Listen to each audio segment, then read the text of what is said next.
पढ़ा आपने कल?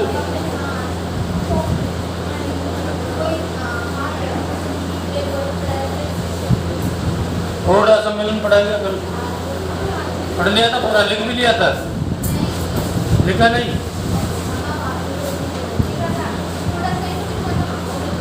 क्या लिखा था?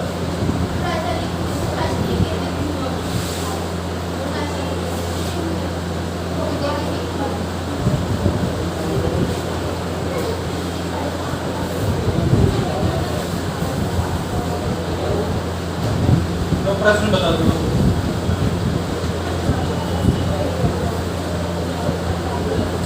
कहाँ पर आयोजित हुआ? हाँ, भीलवाड़ा। कब आयोजित हुआ?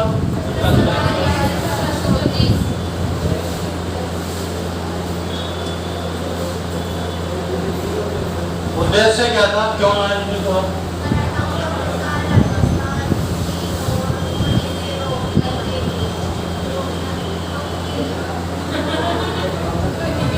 क्यों आयोजित हुआ भाई? मराठा प्रसार को रोकने। किसके प्रयासों से आयोजित हुआ? प्रयास किसका था इसके लिए? सवाई जय सिंह। कहाँ के राजा हैं? अध्यक्ष कौन बनाया गया? कहाँ का राजा है? सवाई जय सिंह का जगत सिंह से क्या संबंध है? नहीं है? ठीक है भाई। भाग किसने लिया? कोटा से किसने भाग लिया? अर्जुन साहब। चलो बताओ आपको, बीकानेर से किसने भाग लिया?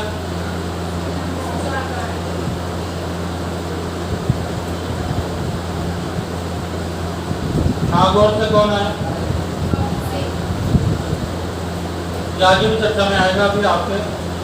और जोधपुर से कौन आया? अभय सिंह। ये कुछ राजाओं के नाम पे आपको याद रखने हैं। समझौता क्या क्या हुआ था यहाँ पर? एक तो शर्तें क्या थी इसकी कि एक का शत्रु दूसरे का शत्रु होगा।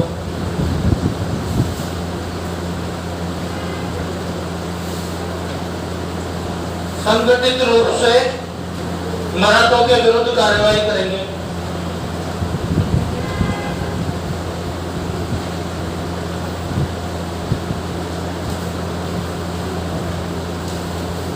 और अपनी सेना लेकर कहां पर एकत्रित होंगे? रामपुरा में। कहां पर एकत्रित होंगे? सेना लेकर बरसात के बाद रामपुरा में सभी एकत्रित होंगे।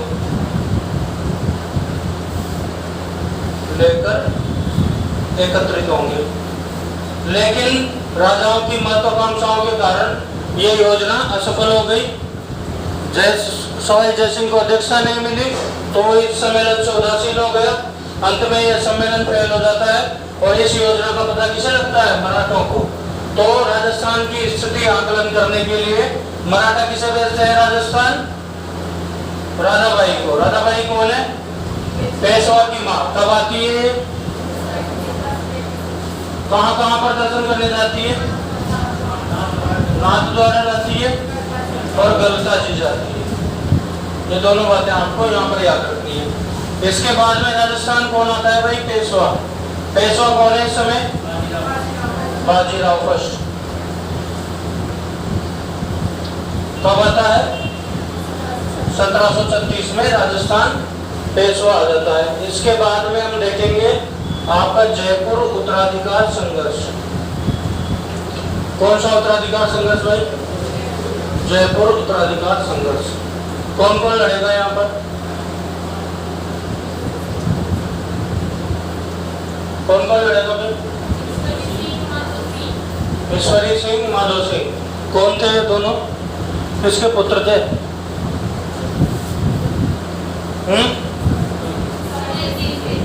सवाई जय सिंह के पुत्र थे। सवाई जय सिंह के दो पत्नियां थी। एक पत्नी का नाम क्या था? चंद्रकुमारी। दूसरी चांद और सूरज दोनों इसके पास थे। सूरज कुमारी, किसी के पास चांद होता है, इसके पास चांद और सूरज दोनों थे। तो सवाई जैसे कि ये दो पत्नियां थी। चंद्र कुमारी से संतान का नाम बताओ, कौन होती है? माधव सिंह। और सूरज कुमारी से ईश्वरी सिंह का जन्म होता है। चंद्र कुमारी कहाँ से विवाह, मतलब इसका विवाह पीहर कहाँ था ये बताओ आप। चलो पीहर बताओ। मेवाड़ था।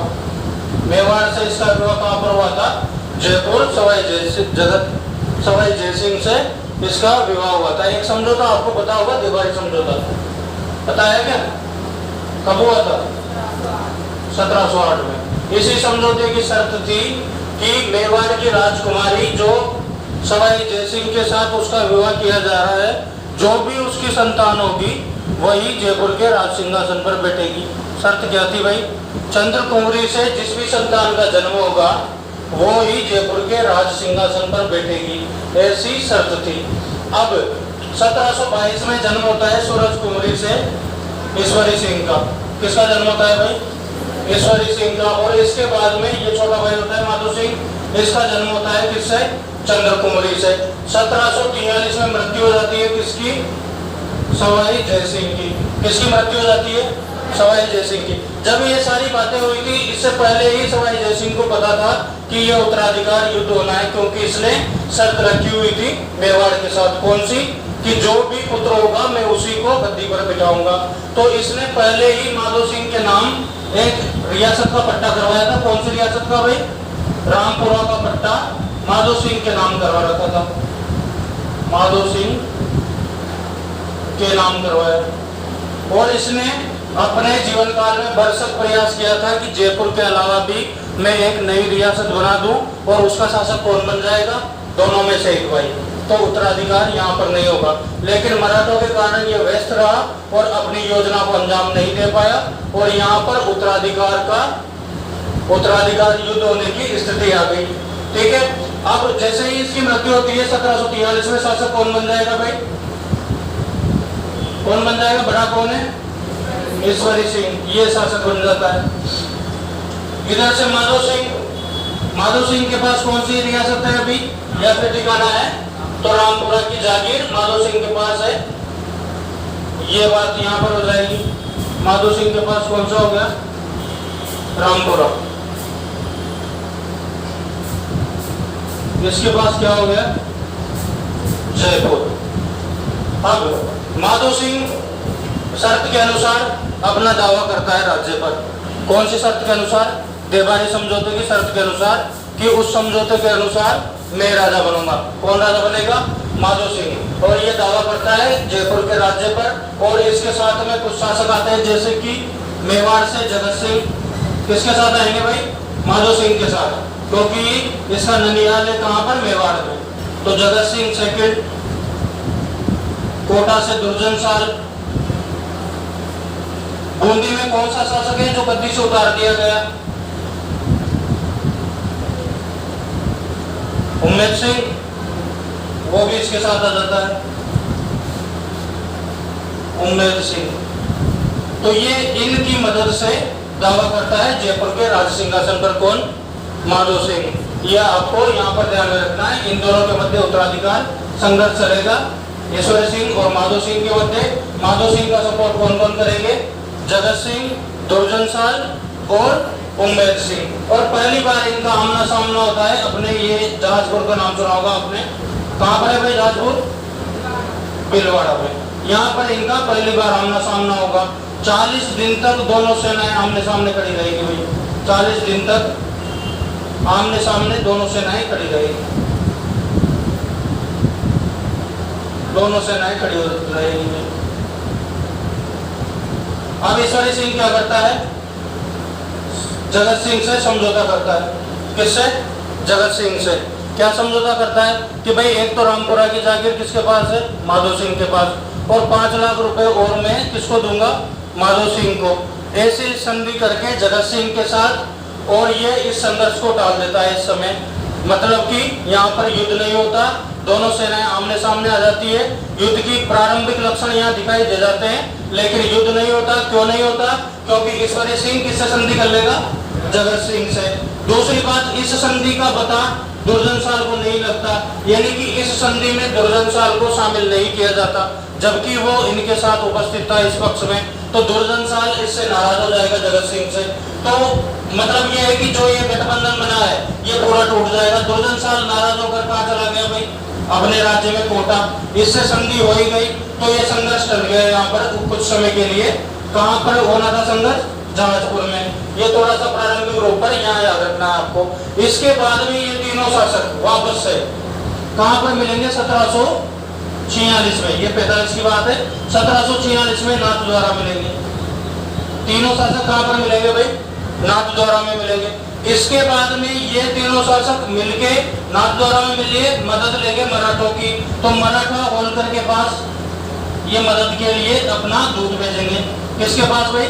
होलकर के पास। कौन भेजेगा दूत? माधो सिंह। कौन भेजेगा? माधो सिंह होलकर के पास दूत भेजेगा, और होलकर यहाँ से अपने पुत्र खांडेराव को किसकी सहायता के लिए भेजेगा? माधो सिंह की सहायता के लिए भेजेगा। इधर ईश्वरी सिंह मराठाओं में सिंधिया की सहायता लेगा। किसकी सहायता लेगा भाई? सिंधिया की सहायता लेगा। तो सिंधिया किसकी ओर हो गया? ईश्वरी सिंह की ओर। होलकर किसकी ओर हो गया? माधो सिंह की ओर। और होलकर के अलावा, होलकर की ओर से खांडेराव आया, तो होलकर किसकी ओर हो गया? माधो सिंह की ओर। होलकर के अलावा सपोर्ट कौन कौन कर रहा है?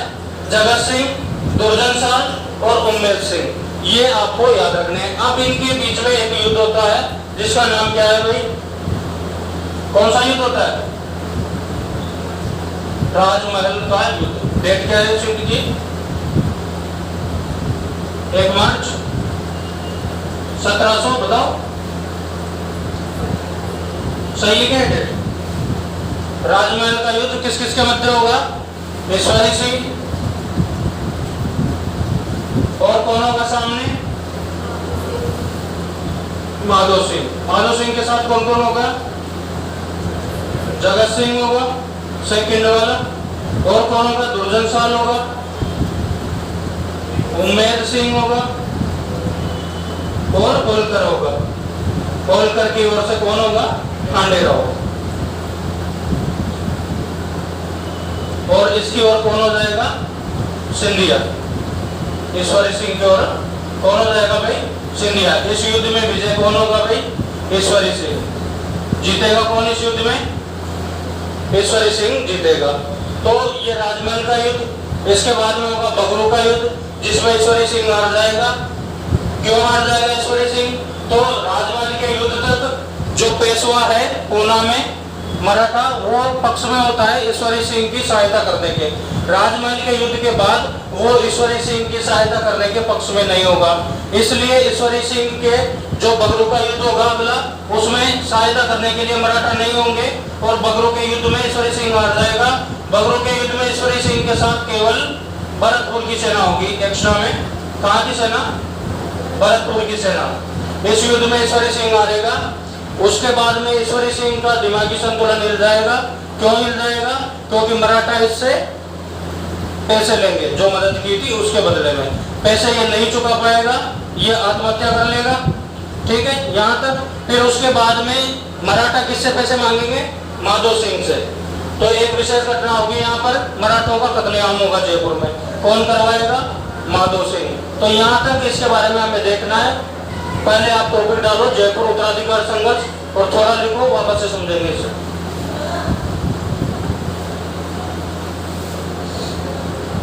जयपुर उत्तराधिकार संघर्ष।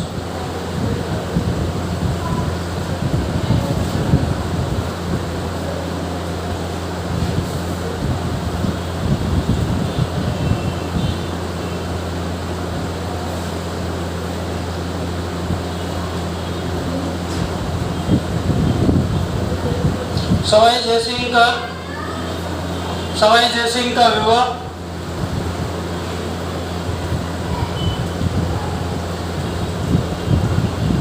मेवाड़ की राजकुमारी चंद्रकुमारी के साथ हुआ। मेवाड़ की राजकुमारी चंद्र कुंवरी के साथ हुआ। सारी ठंडी हवा आपके उधर जा रही है। मेवाड़ की राजकुमारी चंद्र कुंवरी के साथ हुआ।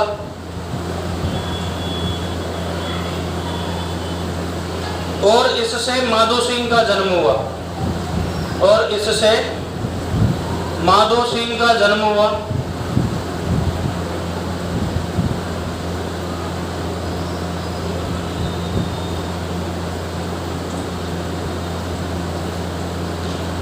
इस विवाह की शर्त थी, अगला पॉइंट ना, इस विवाह की शर्त थी, इस विवाह की शर्त थी कि मेवाड़ राजकुमारी से उत्पन्न संतान, कि मेवाड़ राजकुमारी से उत्पन्न संतान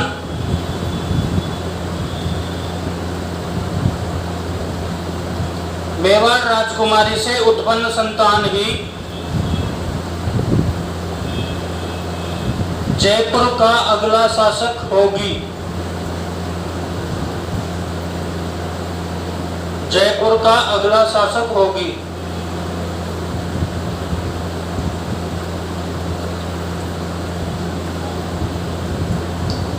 अगला पॉइंट लिखना, माधो सिंह के जन्म से पहले,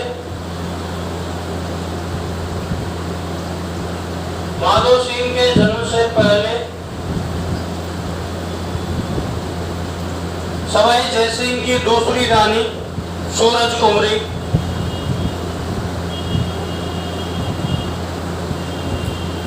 से ईश्वरी सिंह का जन्म होता है। से ईश्वरी सिंह का जन्म होता है।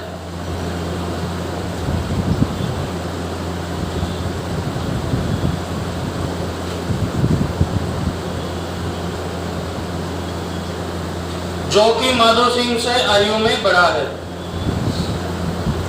ये बात लिख चुके हैं पर आप क्लियरली लिख लो, जो कि माधो सिंह से आयु में बड़ा है।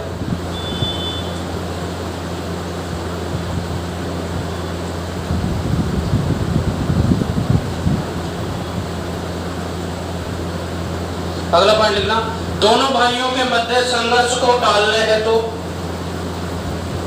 दोनों भाइयों के मध्य संघर्ष को टालने हेतु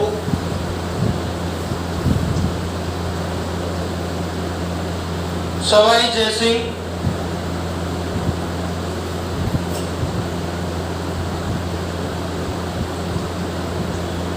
रामपुरा का पट्टा माधो सिंह के नाम कराता है। रामपुरा का पट्टा माधो सिंह के नाम करवाता है।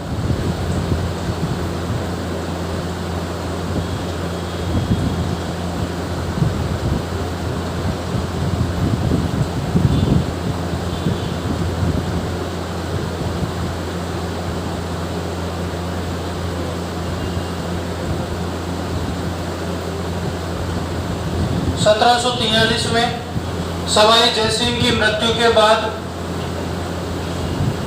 1743 में सवाई जयसिंह की मृत्यु के बाद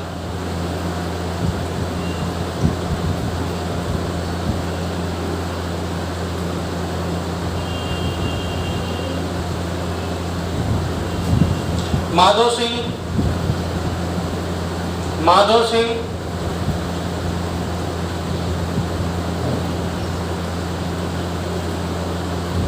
विवाह की शर्त के अनुसार, विवाह की शर्त के अनुसार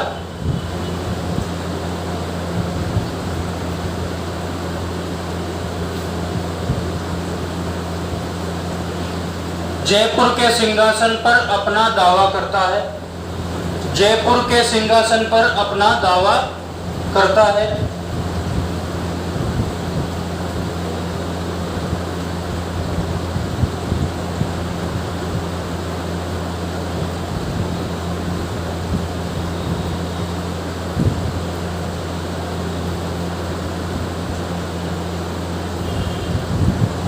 इस कारण इन दोनों के मध्य यहाँ संघर्ष प्रारंभ हो जाता है। इस कारण इन दोनों के मध्य यानी कि ईश्वरी सिंह और माधो सिंह के मध्य संघर्ष प्रारंभ हो जाता है। ईश्वरी सिंह बड़ा था, वो शासक बन गया। समझौते की शर्त के अनुसार माधो सिंह सिंहासन पर दावा करता है। इन दोनों के मध्य यह संघर्ष का कारण बनता है और आगे संघर्ष की प्रक्रिया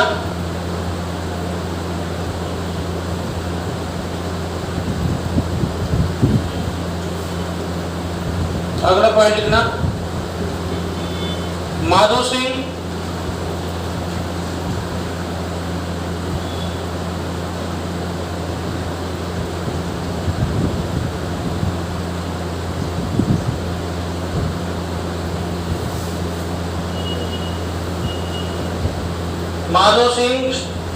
मेवाड़ के जगत सिंह सेकंड, कोटा के दुर्जन साल, कोमा लगा कर लिखना, और बूंदी के अपदस्थ शासक, कोमा लगा कर लिख लेना। माधो सिंह, मेवाड़ के जगत सिंह, कोटा के दुर्जन साल और बूंदी के अपदस्थ शासक उम्मेद सिंह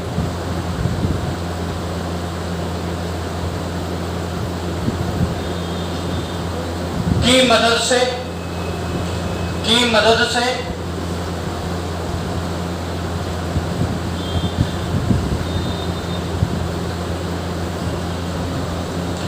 मदद से सेना लेकर जहाजपुर भीलवाड़ा पहुंच जाता है।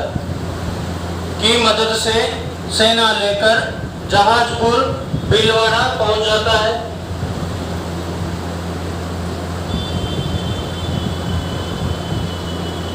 अगला पॉइंट लिखना, ईश्वरी सिंह भी अपनी सेना लेकर यहां पहुंचता है। ईश्वरी सिंह भी अपनी सेना लेकर यहां पहुंचता है।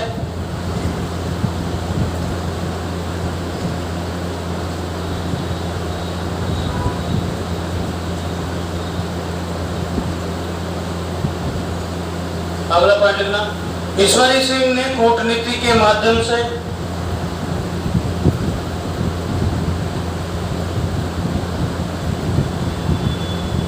जगत सिंह सेकंड से संधि कर ली।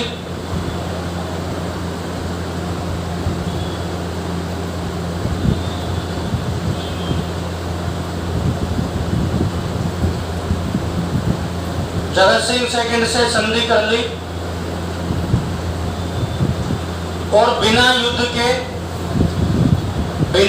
किए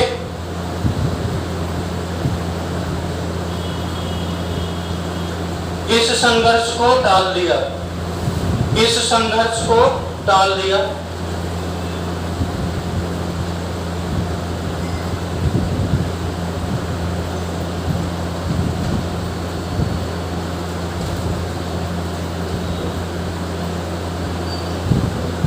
अगला बिंदु लिखना, माधो सिंह, जगत सिंह सेकंड और दुर्जन साल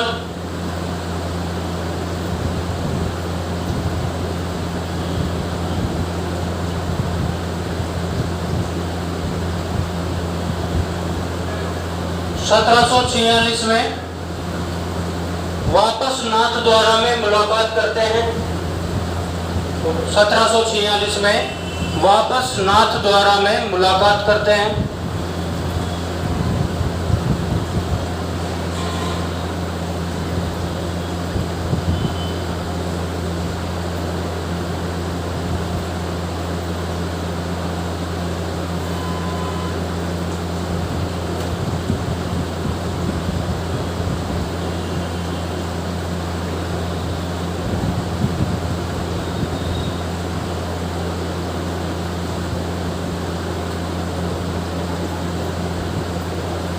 मराठों की मदद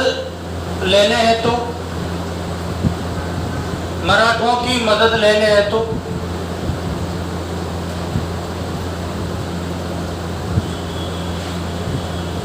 माधो सिंह ने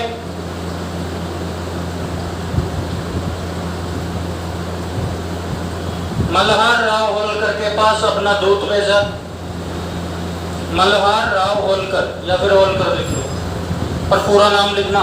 मल्हार राव होलकर के पास अपना दूत भेजा। होलकर ने अपने पुत्र खांडेराव को होलकर ने अपने पुत्र खांडेराव को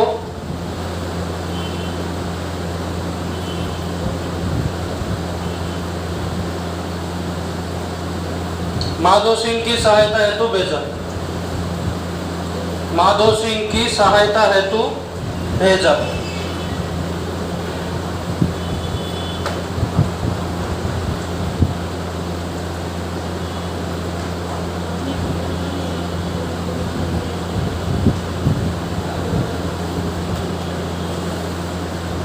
ठीक है, अब युद्ध कौन सा होगा भाई?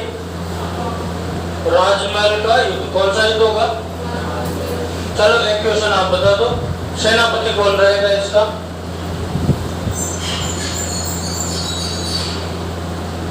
क्योंकि इसके द्वारा परेशान किए जाने के कारण ही आदमी आत्महत्या करता है। जीतता भी इसी के कारण है इस युद्ध में। किसके कारण जीतता है? हरगोविंद नाटानी। किसका सेनापति है भाई? ईश्वरी सिंह का। कौन से युद्ध में? राजमहल के युद्ध में। माधो सिंह की ओर से कौन कौन आ गया इस युद्ध में? जगत सिंह आ गया मेवाड़ से। कोटा से कौन आ गया? दुर्जन साल। बूंदी से कौन आ गया? उम्मेद सिंह। और होलकर की तरफ से कौन आ गया? खांडेराव। यानी कि होलकर किसकी मदद कर रहा है? माधो सिंह की। इधर सिंधिया किसकी मदद कर रहा है? ईश्वरी सिंह की। ये आपको याद रखना है। और राजमहल के युद्ध में सेनापति कौन है ईश्वरी सिंह का? हरगोविंद नाटानी। ये आपको याद रखना है। जीतता कौन है इस युद्ध में? ईश्वरी सिंह इस युद्ध में जीत जाता है। लेकिन इस युद्ध के बाद पेशवा का झुकाव किसकी ओर हो जाता है? माधो सिंह की ओर हो जाता है। तो अगला युद्ध कौन सा होगा भाई इनके बीच में? बगरू का युद्ध। कौन सा युद्ध होगा? बगरू का युद्ध। कब होगा ये युद्ध? 48 में। डेट बताओगे? 1 अगस्त। वैसे 48 ही याद रखना, कोई दिक्कत नहीं। 1748 में कौन सा युद्ध होगा भाई वापस? बगरू का युद्ध। किस किस के मध्य होगा? वही ईश्वरी सिंह। और इधर कौन होगा? माधो सिंह। मराठाओं ने अपनी मदद इसको देने से मना कर दिया। इसके साथ में जयपुर की सेना के अलावा कौन सी सेना है? भरतपुर की सेना। इसकी ओर कौन कौन हो जाएंगे? एक तो होलकर आ गया। एक होलकर के साथ ही एक और व्यक्ति आएगा यहाँ पर, गंगाधर तातिया। क्योंकि ये पैसे लेने में आएंगे तो नाम याद रखना है इनका। होलकर, गंगाधर तातिया और ये तीनों शासक। जगत सिंह सेकंड, जो कि हमेशा प्रयास करेंगे इसको सिंहासन पर बिठाने के लिए। और बाकी ये सारे शासक। इस युद्ध में कौन जीत जाएगा भाई? माधो सिंह की विजय होगी इस युद्ध में। और माधो सिंह अभी जयपुर का शासक नहीं बनेगा। अभी शासक कौन है? ईश्वरी सिंह। इस युद्ध में हार के कारण ईश्वरी सिंह की मानसिक स्थिति बिगड़ जाएगी। क्या होगा भाई? मानसिक स्थिति खराब हो जाएगी। ये अपने विश्वास पात्र जो भी कर्मचारी होते हैं उन पर ही विश्वास नहीं करेगा। और एक क्या नाम है भाई? नाम बताओ किसको जहर दिलवाया था इसने? क्या नाम है? किशन। नाम बताया कि किसी को जहर किसे दिलवाया था? केशव दास।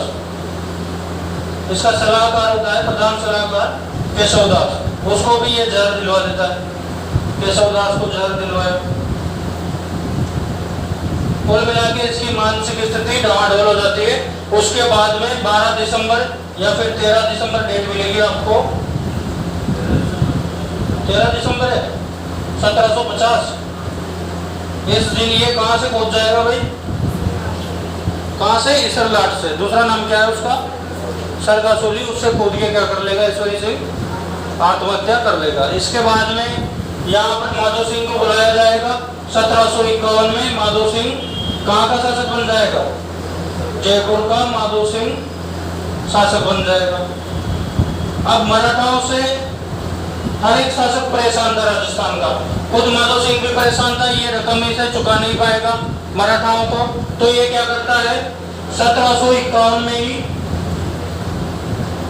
मराठाओं 4000 मराठा जयपुर देखने के लिए जयपुर नगर में प्रवेश करते हैं। कहां पर प्रवेश करते हैं? जयपुर नगर में प्रवेश करते हैं। ये क्या करता है, जयपुर के सारे दरवाजे बंद करवा के कुछ छोटा सा विवाद, इसके द्वारा ही उत्पन्न विवाद था, छोटा सा विवाद उत्पन्न हुआ और 4000 मराठाओं का क्या करवा देता है भाई, कत्लेआम करवा देता है। कौन करवा देता है, माधो सिंह, ये सब कत्लेआम करवा दिया इसने, माधो सिंह ने। लेकिन खतरनाक राजा इसलिए रहा है कि मराठा इससे पैसे मांगते रहे, ये बोलता रहा है कि मैं दूंगा, लेकिन इसे पैसे नहीं दिए। अंत में मराठाओं को आगरा की ओर निकलना पड़ा, यहाँ से कत्लेआम हो गया, कत्लेआम की माफी मांग ली कि आपके जो भी नुकसान हुआ है उसकी भरपाई करेंगे जब हमारे पास पैसा आएगा। तो माधो सिंह कुछ इस प्रकार का राजा रहा। तो यह है आपके जयपुर उत्तराधिकार संघर्ष।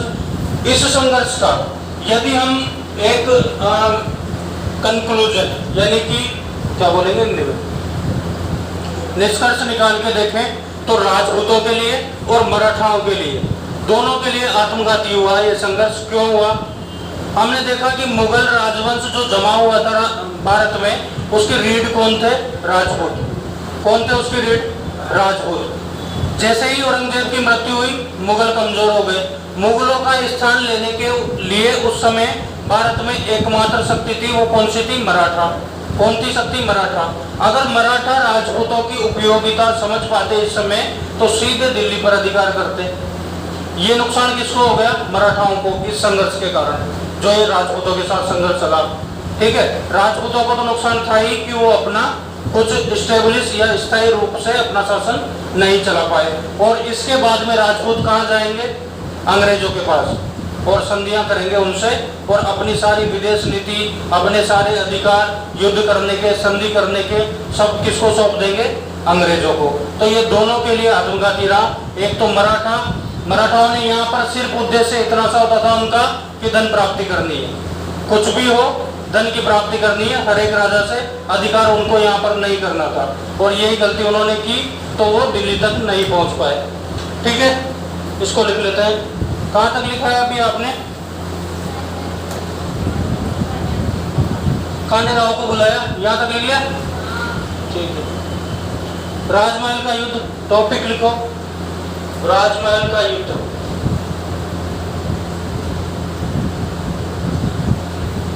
इसमें डेट लिख लो, दोनों पक्ष लिख लो, यहाँ पर पक्ष कौन कौन से हैं।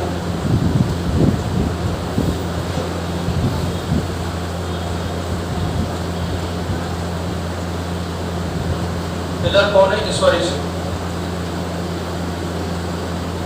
ईश्वरी सिंह की बात कौन कर रहा है भाई, सिंधिया। सेनापति कौन है, नाम इसका जरूर याद रखना, हरगोविंद नाटानी।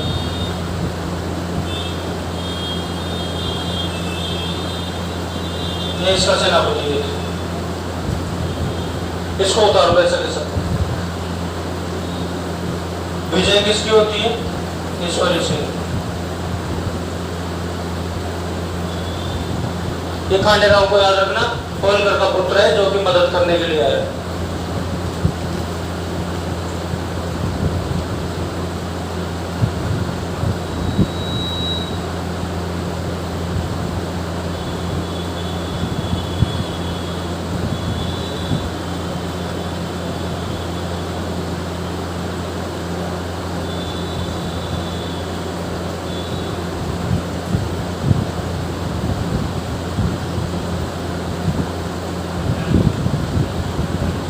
क्या हो गया,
चलो इसमें एक लाइन और ऐड कर लो। लिखो, राजमहल युद्ध तक पेशवा का झुकाव, राजमहल युद्ध तक पेशवा का झुकाव ईश्वरी सिंह की ओर होता, ईश्वरी सिंह की ओर होता है। राजमहल युद्ध तक पेशवा का झुकाव ईश्वरी सिंह की ओर होता है, लेकिन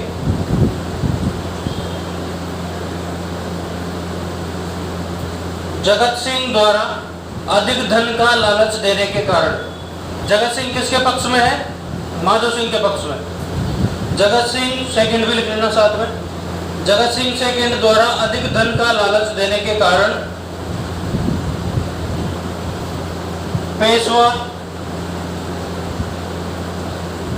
पेशवा का झुकाव माधो सिंह की ओर हो जाता है।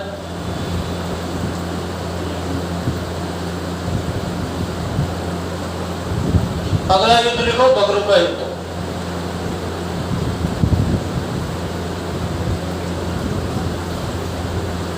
बगरू का युद्ध, डेट लिखना सामने।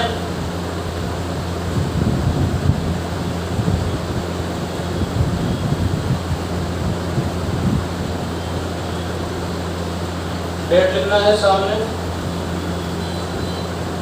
और कुछ में इतना सा लिखना है।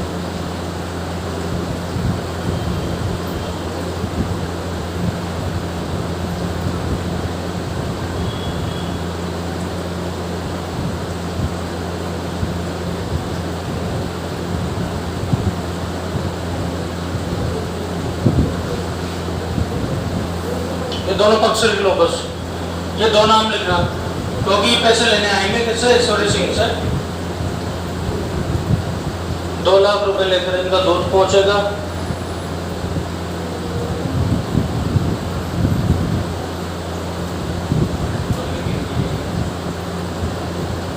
होलकर, गंगाधर तातिया, जगत सिंह सेकंड और बाकी जो राजा हैं जो इसकी मदद कर रहे हैं वो साथ में है। इसी युद्ध के बाद आप बूंदी के राज सिंहासन पर कौन बैठ जाएगा? उम्मेद सिंह, 1748 में।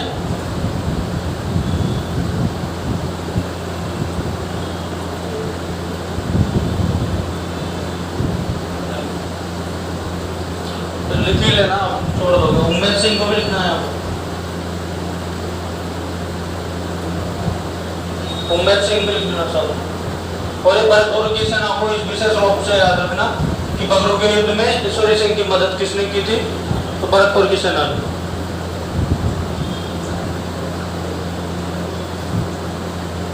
लिख लो भाई तो।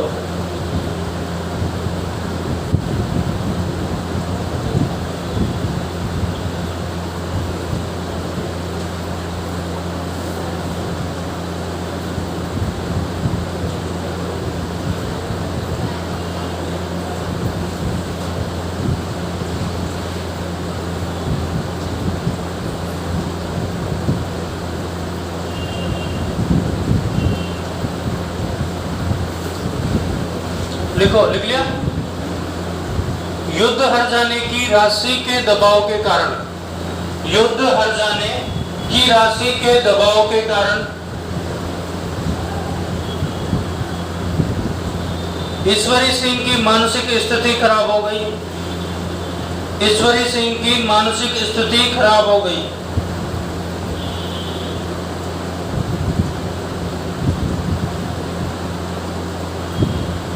अपने सलाहकार केशवदास को, अपने सलाहकार केशवदास को ईश्वरी सिंह ने जहर देकर मरवा दिया। अपने सलाहकार केशवदास को ईश्वरी सिंह ने जहर देकर मरवा दिया।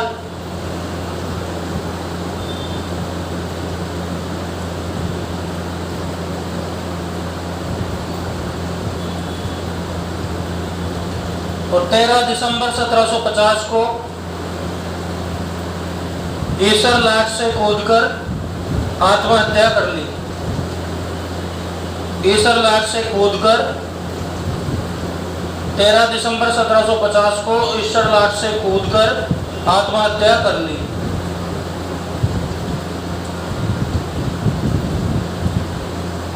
अगला पॉइंट लिखना, बगरू युद्ध में विजय के उपरांत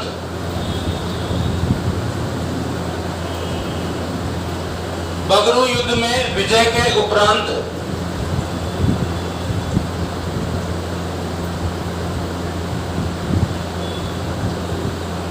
माधो सिंह को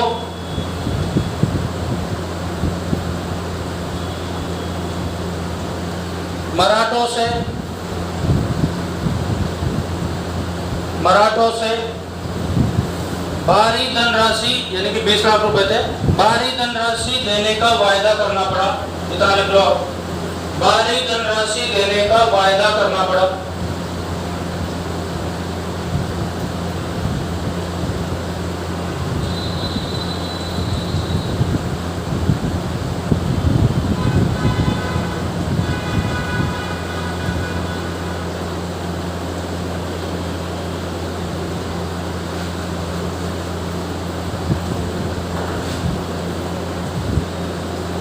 माधो सिंह 1751 में जयपुर का शासक बना दिया गया। 1751 में जयपुर का शासक बना दिया गया।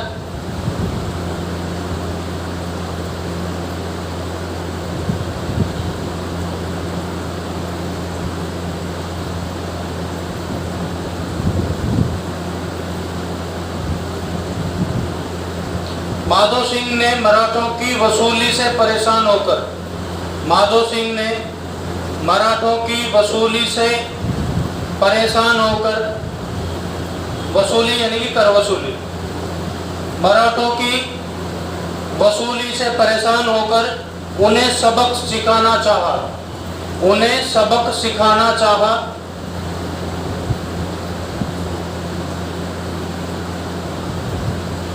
अगला पॉइंट लिखना,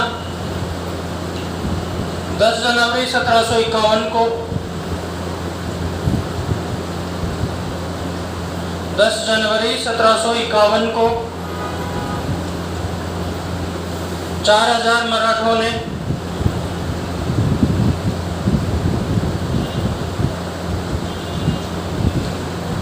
जयपुर में भ्रमण हेतु प्रवेश किया। जयपुर में भ्रमण हेतु प्रवेश किया।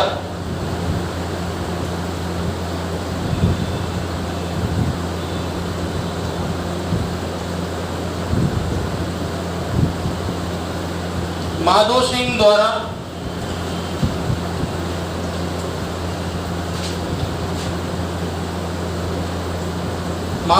द्वारा इन मराठों का कत्लेआम करवाया गया।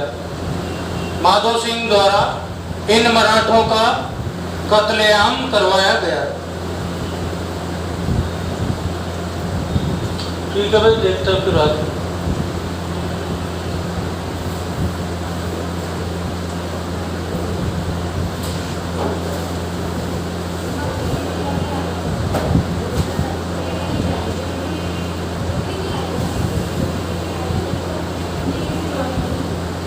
मराठों का मेवाड़ से संबंध किसने बताया भाई कि मराठा मेवाड़ से संबंधित है? शिवाजी ने बताया। दूसरा किसने बताया?